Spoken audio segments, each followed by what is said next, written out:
에베소서 강해 제17강 그의 피로 말미암아 속량 곧 제사함을 받았느니라. 에베소서 1장 7절 말씀 제가 한 번 더 읽겠습니다. 우리는 그리스도 안에서 그의 은혜의 풍성함을 따라 그의 피로 말미암아 속량 곧 제사함을 받았느니라.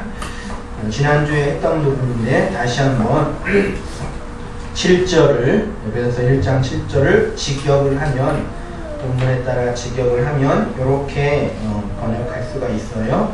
우리에게 구속이 속량이 주어졌다. 어디 안에서?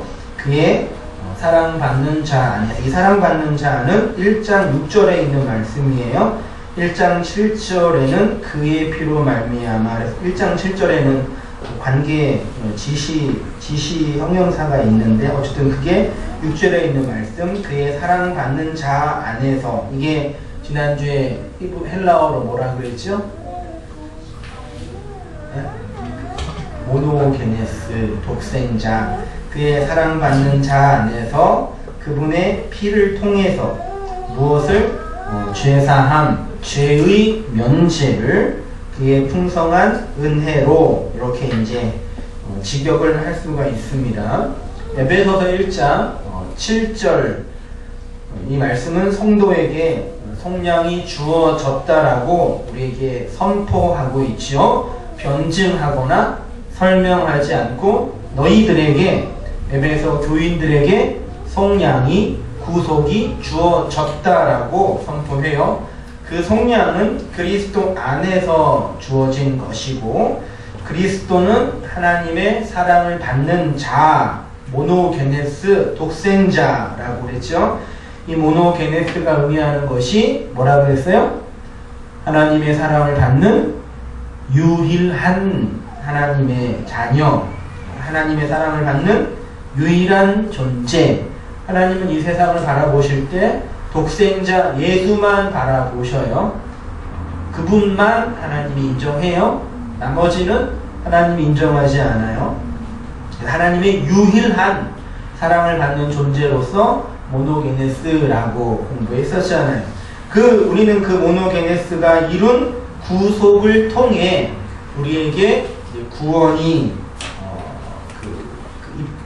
구원이 허락된 거죠. 그것이 이제 죄 사함이라고 바울이 말하고 있고 하나님의 풍성한 은혜를 통해 허락된 것이죠. 그래서 그 모노게네스에 의해서 독생자를 통해서 개였던 그 수가성 여인이 사람이 되었고 돼지였던 둘째 아들이 이제 아들이 된 그 구원의 내용을 함께 공부했습니다. 새로우세요? 항상 새롭죠? 에베소서는 그의 사랑받는 자 안에서 속량이 교회에게 주어졌고 그 속량의 근거는 그의 피를 통해서이고 그렇게 허락된 것인데 오늘은 이제 우리에게 여러분에게 허락된 이 속량이 무엇인지 속량이 무엇일까 한번 살펴보고요. 그 다음에 그 속량이 그리스도의 피와 어떠한 관계가 있는지에 대해서 살펴보겠습니다. 잘 들어보시고 마음에 잘 간직하시기 바랍니다. 속량으로 번역된 헬라어가 아폴리트로시스라는 단어예요. 이 단어를 스트롱 코드를 찾아보니까 4가지 뜻으로 나와 있는데 첫 번째가 구속이라는 단어고 두 번째가 구조, 그 다음에 해방, 그 다음에 속전이라고 설명이 되어 있고 한글 성경에는 속량으로 번역을 했어요. 그러니까 바울 서신에서 이 아폴리트로시스라는 단어가 주로 어떻게 사용되었냐면 예수 그리스도의 대속적 죽음으로 말미암아 우리에게 허락된 그 구원의 은혜, 죄와 죄의 형벌로부터 구원받은 우리의 구원의 내용을 설명할 때 이 아폴리트로시스라는 단어를 사용했어요. 이 단어가 이제 로마서 3장 24절에 보면 그리스도 안에서 그리스도 예수 안에 있는 무엇으로 말미암아 구속으로 말미암아 하나님의 은혜로 값없이 의롭다 하심을 얻은 자 되었다. 누가? 여러분들이요. 에베소서 1장 14절. 이는 우리의 기업의 보증이 되사 그 얻으신 것을 뭐하시고 구속하시고. 얻으신 것이 뭘까요? 예수님께서 여러분의 구원을 위해서 얻었대요. 샀대요. 누굴 샀어요? 여러분들을. 예수님이 독생자가, 유일한 독생자가 얻었대요. 여러분들을. 그 얻은 존재를 구속했대요. 그 다음에 구속을 통해서 하나님께 영광을 찬미하게 하려 하십니다. 이게 신약 성경에 말하고 있는 일반적인 구원의 내용이에요. 골로새서 1장 14절. 여러분, 골로새서랑 에베소서는 되게 비슷해요. 한번 읽어보세요. 에베소서랑 되게 비슷한 용어와 어휘로 사용되고 있어요. 그 아들 안에서 우리가 구속 곧 죄사함을 얻었다라고 말하죠. 고린도전서 1장 30절. 너희는, 여러분은, 우리는 하나님께로부터 나서 그리스도 예수 안에 있고 예수는 하나님께로서 나와서 우리에게 무엇이 됐어요? 지혜와 의로움과 거룩함과 구속함이 되었느니라. 이렇게 아폴리트로시스라는 단어, 오늘 히브리어 헬라어 한 4개 정도 나와요. 그것만 좀 잘 기억하면 이제 성량과 피에 대해서 확실히 이해할 수 있으니까 좀 집중해서 들어봐요. 이 아폴리트로시스는 그리스도를 통해서 성도에게 허락된 보혈교회의 내용인데, 이 구속 성량이라는 아폴리트로시스라는 단어가 히브리어로 가면은 뭐라고 되어 있냐면 코페르라는 단어로 되어 있어요. 이 코페르라는 단어를 한마디로 번역을 하면 속전이에요. 속전이라는 단어가 출애굽기 30장 11절에 나와 있어요. 잘 보세요. 여호와께서 모세에게 말씀하여 이르시되 내가 이스라엘 자손의 수요를 조사할 때에 조사받은 각 사람들은 그들을 계수할 때에 자기의 생명의 속전을, 이런 거 동그라미면 좋겠죠. 생명의 속전을 누구한테 드려요? 여호와께 드린대요. 이는 그것을 계수할 때 그들 중에 질병이 없게 하려 함이라. 무릇 계수 중에 드리는 자마다 성소의 세겔 얼마 반세겔을 낼지니 속전이 여호와께 드리는 그건데, 그것이 몇 세겔? 반세겔이죠. 반세겔 하면 생각나는 거 있어요? 신약시대의 성전세가 반세겔이에요. 예수님께서 유대인들과 신학적으로 논증하는데 유대인들이, 제사장들이 예수님께, 제자들에게 야, 니네 선생은 왜 세금 왜 안 내? 그랬죠. 그래서 예수님이 베드로에게 야, 내라 그러니까 저기 바닷가 가가지고 고기 한 마리 잡어. 처음 나온 게 있거든. 그거 잡고 아가리를 열리면 뭐가 나와요? 한 세겔이 나온대요. 한 세겔이 나오니까 너 반세겔, 나 반세겔, 그걸로 성전에 그 세금을 내라 라고 얘기하신 거죠. 물고기가 맨 처음 나온 물고기 입에서 한 세겔이 나온 거예요. 그게 이제 이야기를 하고 있는 거예요. 이 반세겔 여호와께 드릴지니 14절. 계수 중에 드는 모든 자 곧 20살 이상 된 자가 여호와께 드리되 15절. 너희의 생명을 대속하기 위하여 여호와께 드릴 때에 부자라고 반세겔에서 더 내지 말고 가난한 자라고 덜 내지 말라. 너는 이스라엘 자손에게 속전을 취하여, 그 속전 반세겔을 회막 성전에 내서 여호와 앞에서 기념이 되게 하고 너희의 생명을 대속하라. 이게 세겔이고 속전이고, 이 단어가 히브리어로 뭐라고요? 속전이라는 단어가 코페르고, 이 코페르가 그 신약 성경으로 가면 아폴리트로시스고, 그 단어를 사도 바울이 그리스도 예수 안에 있는 속약, 대속이라는 단어로 설명을 한 거죠. 그러니까 바울이 그냥 그의 서신서를 그냥 성령 받아서 느낌 오는 대로 쓴 게 아니라 구약적 배경 안에서 그 사상을 그대로 쓴 거예요. 성경은 한 권이라는 얘기예요. 아무튼 뭐 그렇습니다. 이스라엘 백성이 하나님께 드리는 속전은 그들의 생명을 대속하여 성전에 바치는 세금으로 드렸어요. 그 속전을 성전의 받침으로 뭘 유지해요? 성전을 유지하죠. 성전은 그들의 죄를 대속하여서 여호와 하나님을 만나는 곳이니까 이는 곧 성도의 생명을 대속한 예수 그리스도를 예표하는 거죠. 그래서 이스라엘 백성이 하나님께 속전 예물 헌금으로 드린 거죠. 그것을 통해서 하나님 백성의 교회, 구약의 영적인 종교를 유지하고 세워가는 거죠.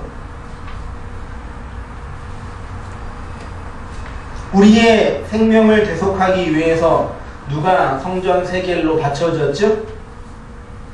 여러분의 죄를 대속하기 위해서 속전 세로 바쳐진 존재가 누구죠? 예수님이죠. 예수님이 우리를 대신하여 생명을 대속하기 위하여 성전 세로 바쳐진 거죠. 제가 여러분에게 이제 11조, 한성희 목사는 11조 내라 그래서 내지 말라고 그랬어요? 이러니까 큰일 났어 이제. 많이 받고 싶다. 내가 11조를 내지 말라 그랬어요? 내라 그랬어요? 아직 정신 못 차리세요? 11조를 그럼 다시 낼게요. 구약에서는 11조를 내요 안 내요? 내요. 신약에서는 11조를 내요 안 내요? 안 내요. 그 한성희 목사는 11조를 내라 그랬어 안 내라 그랬어요? 내요. 뭐라 그랬어요 연주자매? 누가 막 그래가지고 11조를 내라 그러지 않았고 11조가 되라고 그랬어요 여러분에게. 11조가 뭐예요? 10의 하나예요. 여러분이 번 돈의 10분의 1 그건 11조가 아니에요. 그거는 그냥 물리적인 의미의 11조고 원래 성경이 말하는 10의 11조는 10이라는 하나님의 수의 대표예요. 10계명의 하나는 모든 계명을 설명하는 거예요. 우리의 11조로 하나님께 바쳐진 분이 누구예요?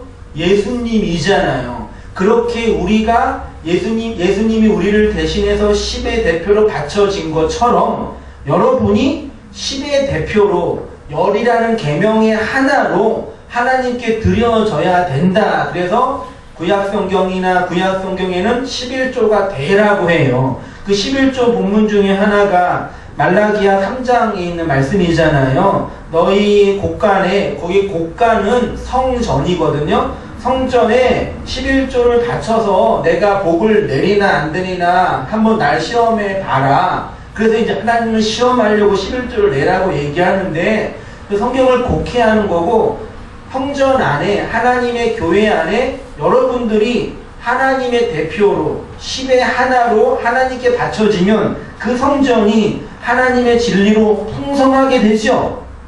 양식이 흘러 넘칠 거 아니에요. 그걸 얘기하는 거예요. 그래서 하나님이 말라기가 이스라엘 백성을 향하여 너희가 하나님의 것을 도둑질했다. 너희들은 날강도들이다. 11조 안 냈다. 그 얘기를 한 게 아니라 너희가 하나님의 것이 아니라 하나님을 도둑질했다 그래요. 11조를 안 낸 거에 대해서. 그러니까 그래서 이렇게 해가지고 이번에 우리 구원파 세월호 사건 때문에 세상 사람들이 구원파랑 우리 개혁주의 기독교랑 다르게 볼까요? 똑같이 볼까요? 여러분들은 우리도 다르다 생각하죠. 우리는 걔네랑 다르나요 분명히. 근데 예수님 안 믿는 사람들은 기독교를 볼 때 구원파 따로 개혁주의 따로 그렇게 볼까요? 아니 같이 가요. 그들 표현으로는 개독이라고 표현을 해요. 근데 이제 그런 사람들의 표현 중에 그런 안 믿는 사람들, 믿음에 관한 내용이 뭔지 모르는 사람들이 교회에 내리는 헌금에 대해서 어떻게 얘기를 하냐면 그거는 목사들이 교회가 성도들을 삥 뜯기에 내가 한 말이 아니에요. 그분들이 하는 얘기예요. 예수님 안 믿는 사람들이 목사가 성도들을 삥 뜯으려고 그렇게 하는 거라고 얘기해요. 맞아요? 틀려요? 삥 뜯으려고 그런 거예요? 근데 지금 한국교회에서 하고 있는 헌금은 삥 뜯으려고 헌금의 내역을 만드는 거예요. 온 단계는 헌금 시간이 없는데 전통교회는 헌금의 내역이 엄청 많이 있는 거 알죠? 일단 11조와 감사헌금은 기본이에요. 그럼 기본이에요, 여러분. 기본은 해요. 기본이고, 그 다음에 이제 1년에 한 번씩 있는 절기헌금이 있죠. 맨 처음 절기가 신년 감사, 두 번째 절기가 부활절, 세 번째 절기가 추수감사, 네 번째 절기가 맥추절, 다섯 번째 절기가 성탄절. 이 다섯 절기에 이제 헌금을 내라고 이제 하나님께 내라고 하고, 요거만 있나? 주정헌금 있고, 그 다음에 장학헌금 있고, 그 다음에 또 선교헌금 있고, 그 다음에 일천번제라고 또 있어요. 말도 안 되는 거. 그런 식으로 하니까 예수 복음에 관한 도리를 모르는 사람들이 교회를 바라볼 때 저건 되게 비상식적이다라고 얘기합니다. 물론 내는 사람들은 믿음과 신앙으로 낸다라고 표현을 하지만 이해되죠? 나는 여러분이 헌금을 11조 내지 말아라 얘기한 적 한 번도 없어요. 여러분은 11조로 하나님께 드려줘야 돼요. 10의 하나로 하나님의 대표로 드려줘야 되는 거예요. 그걸 이제 한국교회 안에서 다 드리기는 어려우니까 10의 하나로 드려. 그렇게 해가지고 또 시간의 11조도 있대요. 또 여러분이 가지고 있는 것 중에 하나님이 여러분에게 주시지 않은 게 뭐가 있나요? 여러분의 인생 중에 여러분이 선택해서 갖고 있는 게 뭐가 있어요? 여러분의 생명, 여러분의 얼굴 모양새, 여러분의 나라, 여러분의 성별 다 여러분이 선택하고 나왔어요. 우리가 가지고 있는 모든 것들은 하나님이 허락해 주신 거잖아요. 그렇죠? 그걸 인정하고 살아가는 게 11조로 살아라라는 얘기예요. 그럼 어떻게 하는 얘기입니까? 또 그럴 텐데 많이 내주세요. 뭐 하다가 이게 얘기 나왔어요? 속전 얘기하다가. 그래서 헌금을 내는 것으로 내가 할 의무를 다 했다. 그렇게 하지 마시고 여러분의 역사와 인생 전체가 하나님께 드려지고 있나, 하나님이 원하시는 모습으로 살고 있나, 그거를 돌아봐야 된다는 얘기예요. 있죠?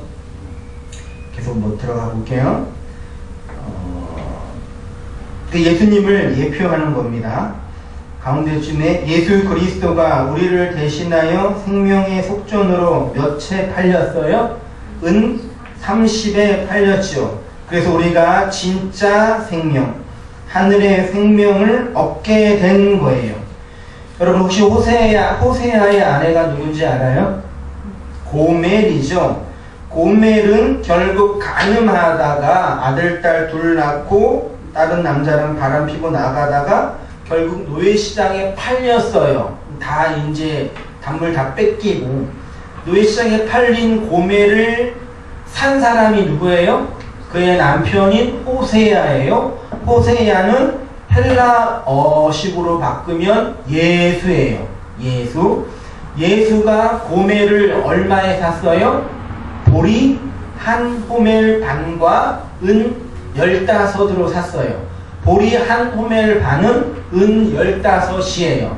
은 15 플러스 은 15 몇이야 결이야? 15 더하기 15? 30이죠. 호세아가 고멜을 은 30에 산 거예요. 누굴 얘기하는지 알겠죠? 고멜이 누구예요? 여러분이에요. 세상이라는 노예시장에 팔려서 살지도 못하고 죽지도 못하는 그 절망 속에 있는 가늠한 여인, 음녀인 여자인 우리를 예수가 오셔서 은 30에 산 사건이죠. 호세아 3장 1절 본문 확인해 볼게요. 여호와께서 내게 이르시되, 하나님이 호세아에게 명령하신 거예요.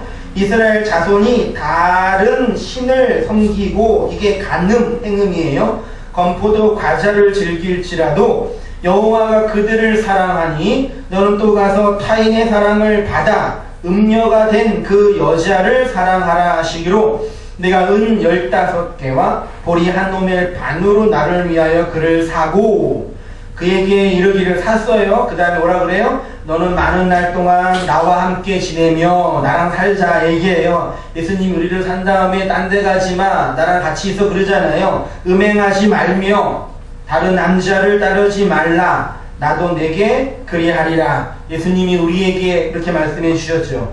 바울은 예수에 의해 구속을 받은 성도의 모습을 이렇게 설명합니다. 고린도전서 6장 18절, 음행을 피하라, 간음하지 말라, 그 뜻이에요. 사람이 범죄하는 자마다 몸 밖에 있거냐, 음행하는 자는, 간음하는 자는 자기 몸의 죄를 범하느니라. 너희 몸은 너희가 하나님께로부터 받은 바 너희 가운데 계신 성령의 전인 줄을 알지 못하느냐. 너희는 너희 자신의 것이 아니라 값으로 산 것이 되었으니, 은30에 그런즉 너희 몸으로 하나님께 뭘 돌리라? 영광을 돌리라. 영광하면 하나님의 본체적인 영광, 그 본체적인 영광을 간직하고 있는 발산적인 영광, 성도의 무슨 영광? 효과적인 영광. 새롭죠? 공부 다 했던 거예요. 성도는 이 세상에 노예시장에 팔린 고멜인데, 호세아라는 예수가 그의 핏값인 은30으로 다시 얻게 된 존재, 그것이 구속이고 속량이죠. 그래서 사도 바울이 교회를 예수 그리스도로 말미암아 속량, 곧 제사함을 받았다라고 얘기하는 겁니다. 이 속전이라는 단어가 코페르라는 명사인데, 이게 동사로 사용이 되면 카파르예요. 이 단어의 뜻은 덮다, 중요해요. 카파르라는 단어의 뜻이 뭐냐? 덮다, 진정시키다, 화해하다, 속죄하다.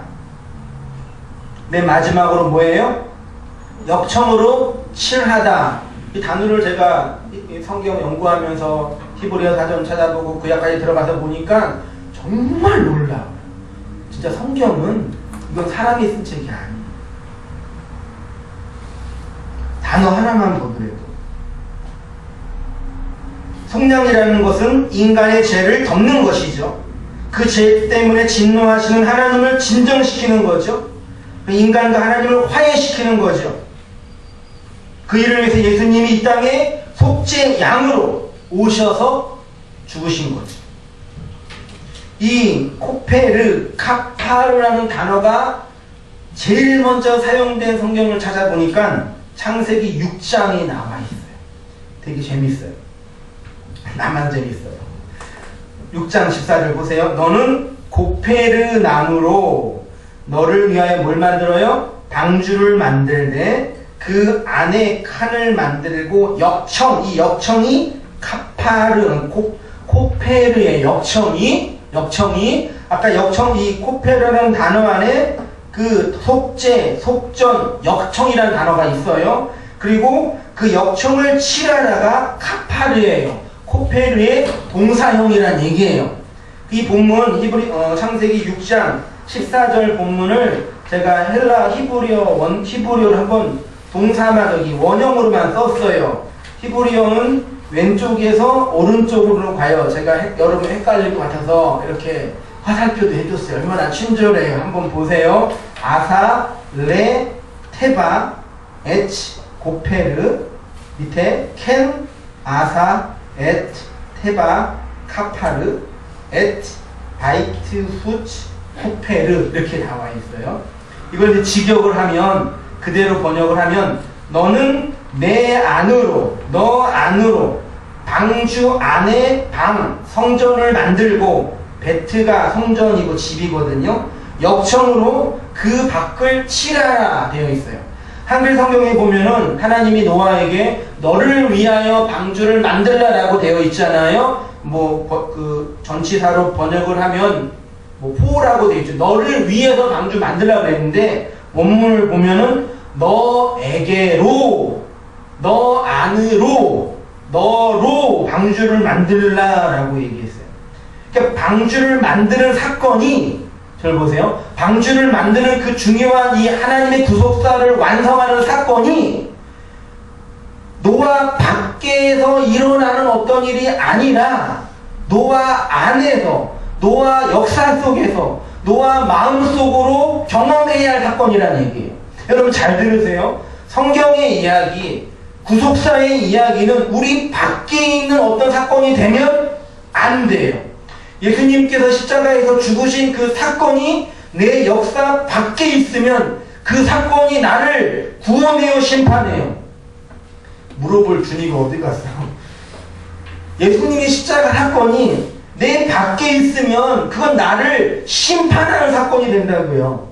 그 예수의 십자가가 내 안으로 들어와야지 나를 구원하는 사건이 돼요. 이게 되게 중요해요, 여러분. 여러분 다 성경을 읽는 성경의 독자들이죠?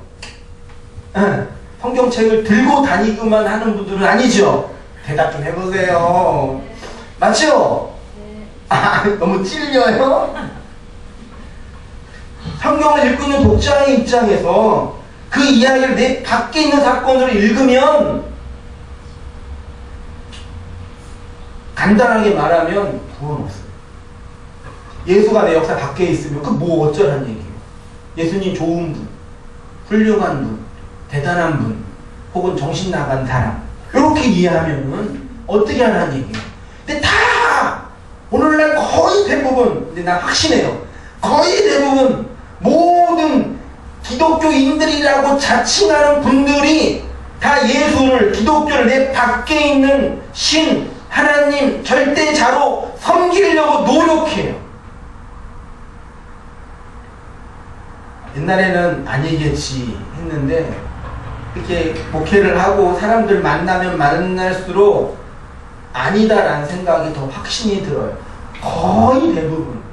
나도, 여러분도 이 부분에 있어서는 자유롭지 않아요.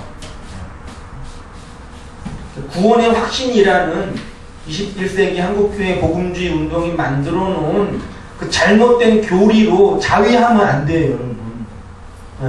물론 구원론에서 성도의 견인이라는 교리가 있어요. 근데 그것도 그렇게 이해하면 안 되고, 하나님이 반드시 하나님의 백성을 이끈다라는 거지, 우리가 확신하고 느꼈다라고 구원이 이루어지는 건 아니에요.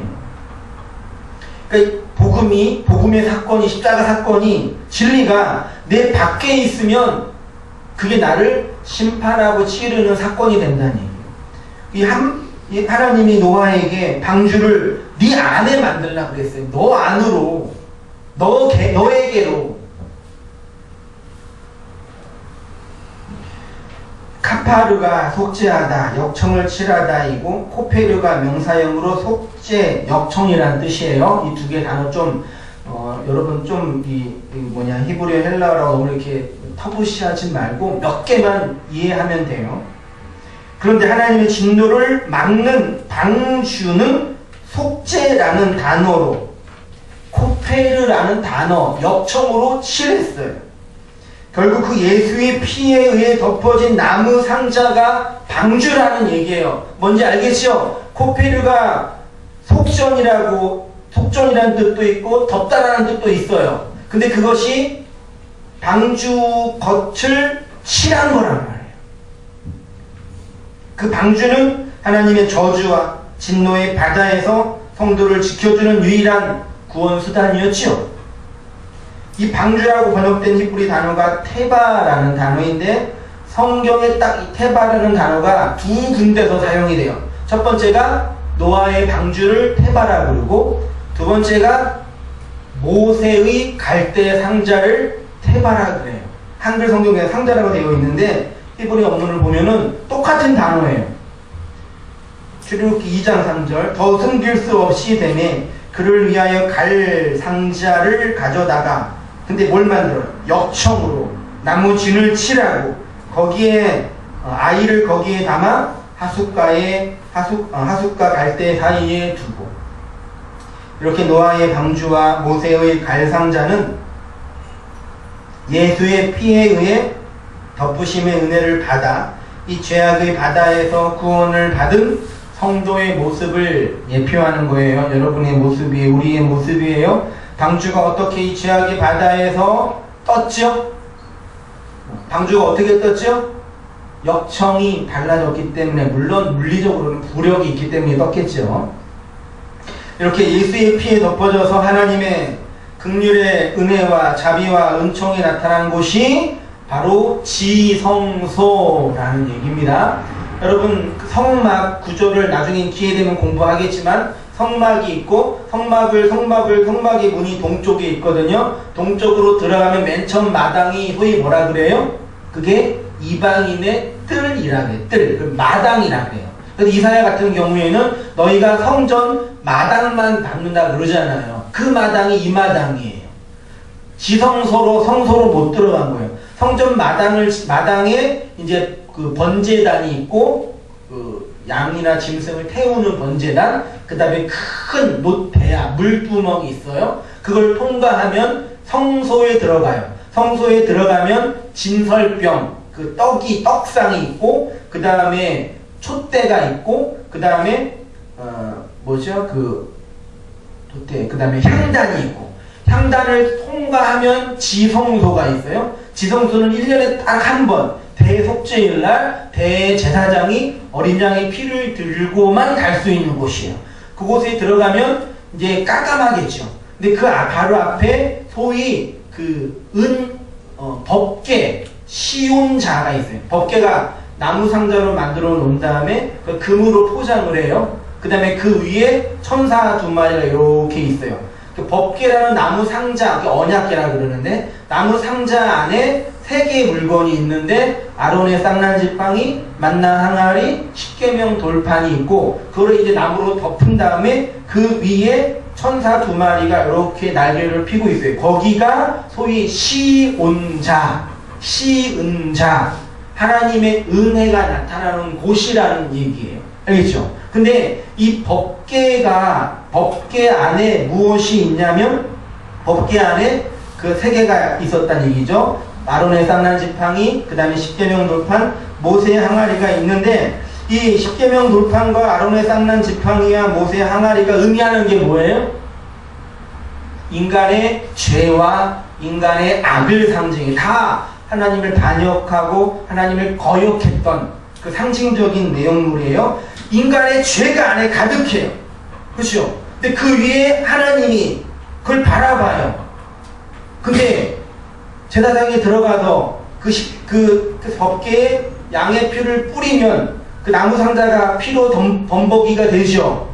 그 인간의 죄를 하나님이 바라보면은 심판하고 죽어야 되는데, 양의 피가 뿌려지면 안에 있는 죄가 보여요, 안 보여요? 만나 항아리, 쌍난지팡이, 십계명 돌판이 보여요, 안 보여요? 안 보이죠. 하나님이 그렇게 그 피에 의해서 인간을 덮는다. 이게 하나님의 나라의 존재 양식이에요. 그걸 설명하는 거예요. 하나님 나라의 존재 원리가 있어요. 그런데 거기에 점도 없고 흠도 없는 제물의 피가 뿌려지게 돼서 죄가 사해지게 돼요. 그래서 그 피만 보게 되어 있죠. 그 밑에 있는 것은 어떤 모양이라고 할지라도 하나님께서 보지 않는데요. 이것이 언약궤, 법궤예요. 이것이 곧 하나님의 나라의 구조예요. 어떻게? 하나님이 위에 계시고 인간은 죄 지은 인간의 모습으로 있어요. 근데 속죄한 어린 양의 피가 인간의 죄를 덮어요. 이게 하나님의 나라의 존재 양식이라고요. 하나님이 끊임없이 인간을 향하여 은혜의 복을 주시고, 인간은 그 하나님의 은혜의 복을 수여받는 존재로 살아가는 거예요. 인간은 하나님의 은혜가 베풀어지지 않으면 더러운 잿덩어리일 수밖에 없지요. 하나님께서 그것을 있는 그대로 내려다 보시면 인간은 죽지요. 그런데 그 위에 피가 뿌려지게 되면 죽어야 할 인간이 살아난다 얘기예요. 죄악의 바다에 있으면 빠져 죽는데 코페르라는 역청, 속전의 피로 감싸는 방주 안에 있으면 사는 거예요. 나일강이라는 애굽의 세상의 바다에 빠져 죽을 수밖에 없는 모세가 나무 상자에 코페르라는 예수의 피가 덮어지니까 살아납니다. 이것이 이 세상에서 하나님의 나라를 사는 성도들의 존재 원리이고 방식입니다. 어떻게? 여러분은 언제나 예수의 피에 의해 덮여져 있어요. 그 피는 그가 그리스도를 죽인 죄인임을 폭로시키는 거예요. 하나님을 죽인 살인자라고 해요. 여러분 다 깨끗하고 예쁜 옷 입고 예쁘게 화장하고 있는데 한번 생각해봐요. 피 한 사발, 피 이만큼 피 물감이라 돼서 이렇게 앞에 있는 연자를 이렇게 딱 뿌려봐요. 이렇게 그러고 다녀봐요. 뭐라 그러겠어요?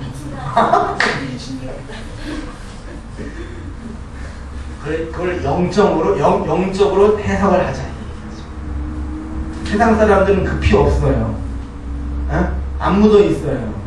근데 여러분은 그 피가 묻어 있어요. 옆 사람 보세요. 있나 없나 보세요. 있어요? 이 어색한 분위기.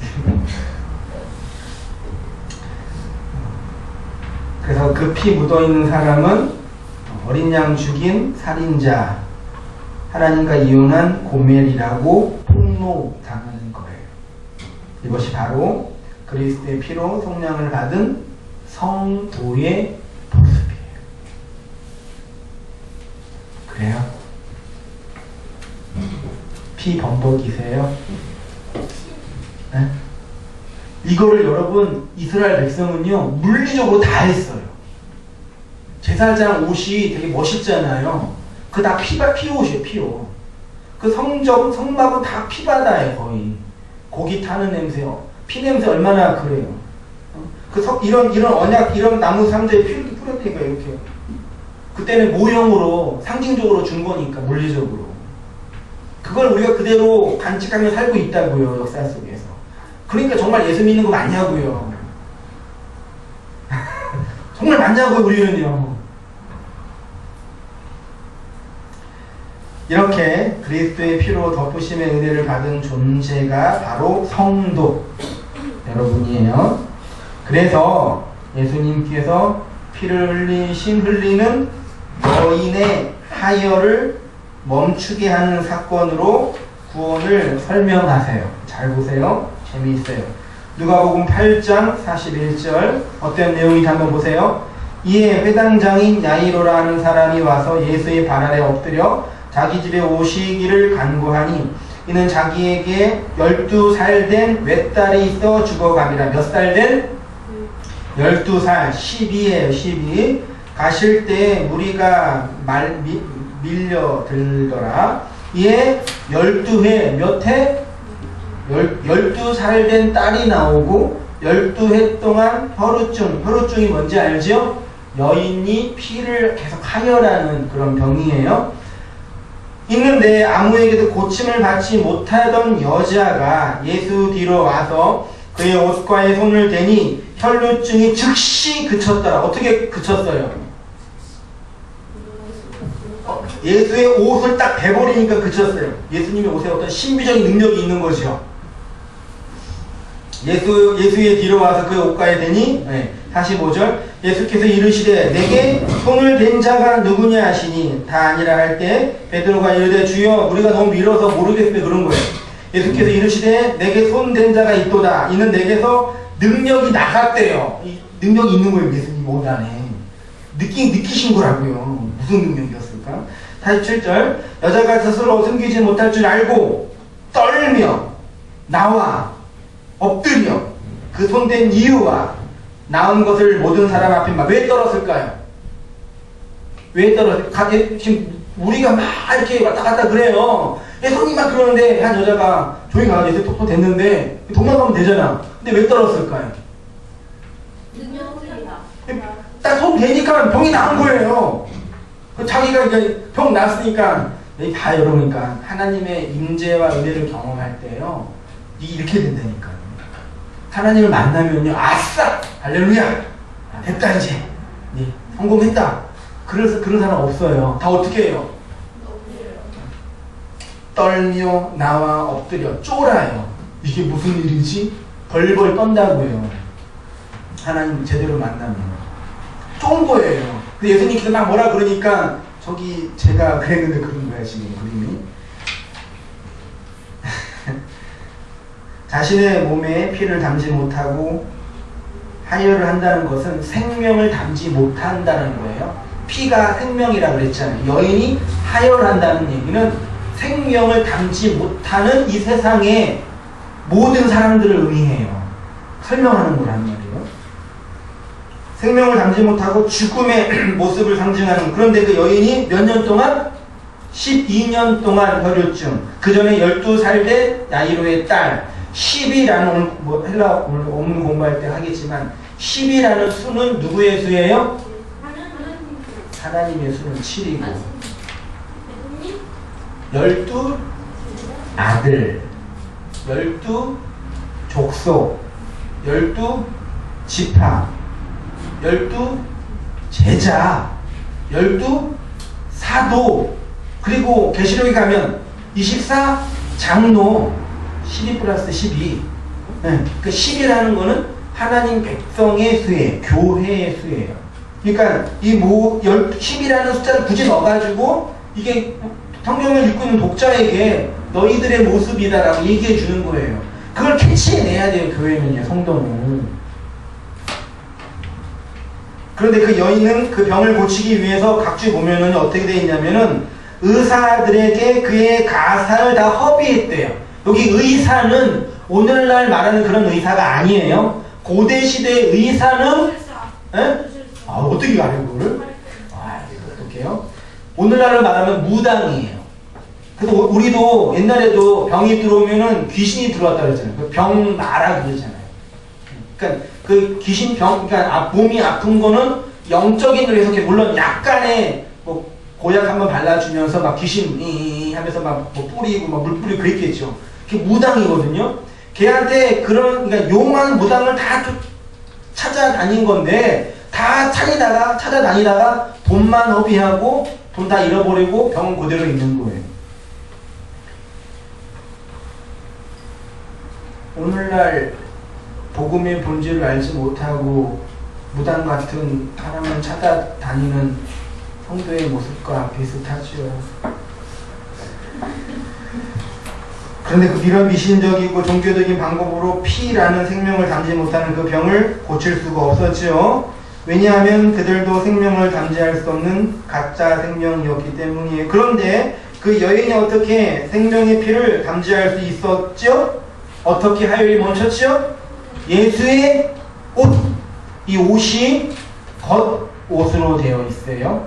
마태복음 5장 40절에 밑에 각주를 보면 너를 송사하여 뭘 달라고 하는 자에게 속옷을 달라고 하는 자에게 뭘 주래요? 겉옷을 주래요. 속옷과 겉옷이 있죠. 이거 어떻게 이해했어요?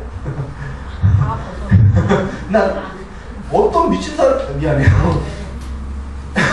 한번 생각을 해봐요. 남자가 자매한테 속옷 주세요. 그건 뭐예요? 변태잖아요. 변태예요.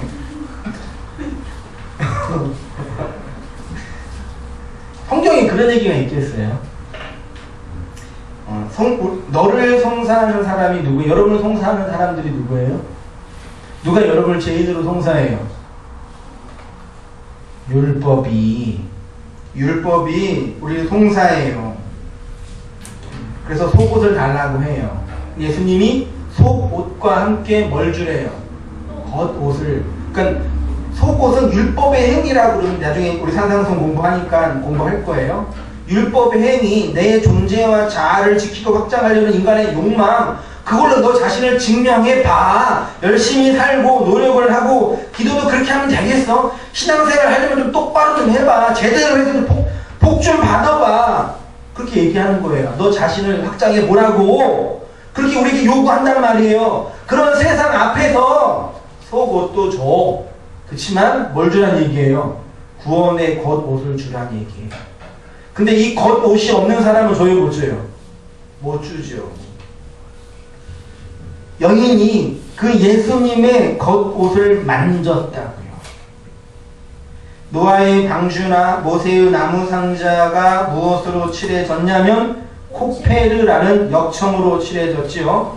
그런데 방주를 싸고 있는 역청은 속전과 속전을 의미하는 코페르지요. 속전은 생명의 피값이고 그 생명의 피는 예수의 피가 덮어졌기 때문이고 그것을 이제 겉옷이라고 번역한 거예요. 다 이해되죠? 연결 다 되죠? 그러니까 혈루증 여인이 예수님의 겉옷을 손댔다는 얘기는 속죄 양으로 죽을 짐승에게 헌제자가 안수한 거예요. 잘 보세요, 여러분. 안수가 원래 구약적 안수가 뭐예요? 헌제자, 예배 제물을 드리는 헌제자가 자기가 바쳐야 양을 끌고 와요. 난 죄인이잖아요. 내 죄를 대속하기 위해서 이 양을 죽이기 전에 먼저 뭐예요? 안수를 해요. 안수가 무슨 의미예요? 내 죄가 양에게 전가된다는 얘기예요. 그 안수를 해서 이 양이 나 대신 죽어서 내가 산다는 얘기죠. 그러면 이 혈루증 여인이 예수님을 뭘로 본 거예요? 뭘로 봤어요? 내 죄를 대속할 하나님의 어린 양으로 본 거잖아요. 그래서 안수한 거예요. 오늘날 목사들이 성령 받으라고 안수하잖아요. 그 큰일 나요. 목사 제가 전수돼요. 그거 안 돼요, 그러면. 뭣도 모르고 안수받으면 돼야 되겠어요. 내가 안수도 안 하는 거예요. 못해서 안 하는 게 아니에요. 해볼까 하면 내가 죄 얼마나 많은데. 그거 다 받고 어떻게 살아요? 그래요. 여러분, 우리의 원래 생명을 담지할 수 없는 죽음의 존재죠. 생명은 피를 항상 하혈하는 존재잖아요. 그렇게 피를 다 하혈하고 결국 죽게 되는데, 근데 하혈을 멈추고 하늘의 생명을 담지할 수 있는 존재가 되었지. 어떻게 해요? 예수의 겉옷을 만졌기 때문에, 예수의 피가 우리를 덮였기 때문에. 그 사실 알고 있으세요? 노아의 방주가 어떻게 제약의 바다에서 뜰 수 있었죠? 코페르라는 예수의 속전의 피가 발라졌기 때문이고, 모세의 나무 상자가 어떻게 애굽의 나일강에서 뜰 수 있었어요? 코페르라는 예수의 피가 발라졌기 때문이에요. 여러분이 어떻게 이 죄악의 바다에서 뜰 수 있어요? 떠다니시죠? 빠져 죽지 않죠? 어떻게 떠요? 예수의 피가 여러분에게 발려져 있기 때문이잖아요. 그러니까 성도가 세상에서 예수의 피에 옷 입고 뜬다라는 얘기는 성공하고 승리하고 내가 원하는 거 성취해내고 이런 모양새만은 아니에요. 물론 그럴 수도 있어요. 여러분이 세상의 바다에서, 죄악의 바다에서 뜬다라는 얘기는 뭐냐면, 여러분이 입고 있는 그 예수의 옷, 진리의 복음에 대해서 그 옷을 세상 사람들에게, 복음의 내용을 알지 못하는 사람들에게 나누어 줬어요? 나누어 주면 그 사람들이 뭐라 그래요? 그 옷 좋다 그래요? 싫다 그래요? 좋다 그래요? 싫다 그래요? 에? 또라이라 그런다며요.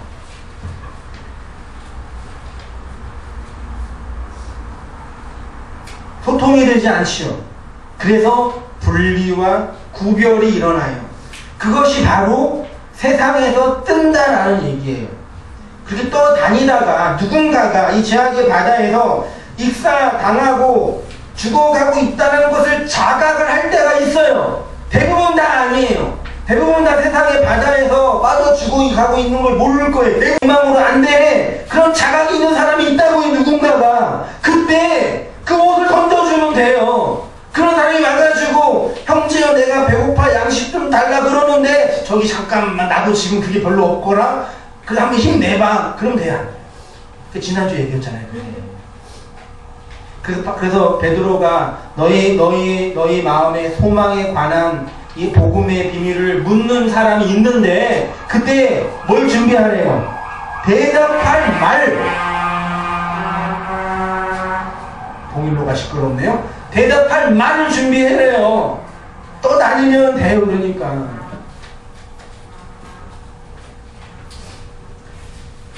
이렇게 성경은 이러한 복음의 이야기를 이렇게 설명해, 제가 한번 오늘 공부했던 거 결론적으로 정리하는 마음으로 한번 읽어드릴 테니까요. 보세요. 마태복음 9장 20절. 12해를 혈루증으로 앓은 여자가 예수의 뒤로 와서 그의 옷가를 만지니 이는 제 마음에 그 겉옷만 만져도 구원을 받겠다니라. 그 다음 누가복음 8장 27절. 육지에 내리심에 그 도시 사람으로서 귀신 들린 자 하나가, 귀신 들린 자 이제 알죠? 악한 말, 거짓된 말, 거짓된 영에 사로잡혀 있는 사람을 의미하죠. 그 사람이 모양새가 어때요? 오래 옷을 입지. 형님 이렇게 무섭다니까요. 이거 어떻게 인간이 쓰는 거예요? 옷을 안 입었어요. 근데 그 옷을 누가 입혀줘요? 예수님이. 어떻게? 예수님이 옷을 버려서 요한복음 19장 23절 군병들이 예수를 십자가에 못 박고 그의 옷을 취하여 네 깃에 나눠 각각 한 깃씩 얻고 네 깃으로 나누어졌죠. 그래서 예수님의 말이, 예수님의 옷이 네 개의 복음서로 증거되고 있는 거예요. 계시록 16장 15절 보라 내가 도적같이 오리니 누구든지 깨어 자기 옷을 지켜 벌거벗고 다니지 아니하며. 그렇죠? 그 옷을 지켜야 된대요. 계시록 19장 13절 또 그가 피 뿌린 옷을 입었는데, 피 뿌린 옷을 입었는데 그게 뭐래요? 말씀이래요. 진리래요. 바로 여러분이 예수의 옷을 입고 이 죄악의 바다에서 떠다니고 있는 방주이고 갈대의 상자라는 걸 기억하셔야 됩니다. 여러분이 바로 이렇게 그의 피로 말미암아 속량받은 하나님의 백성이 된 걸 기억하면서 그 은혜를 알고 열심히 살아가는 복된 성도님 되시기를 부탁드립니다. 찬양 한번 같이 부르고요.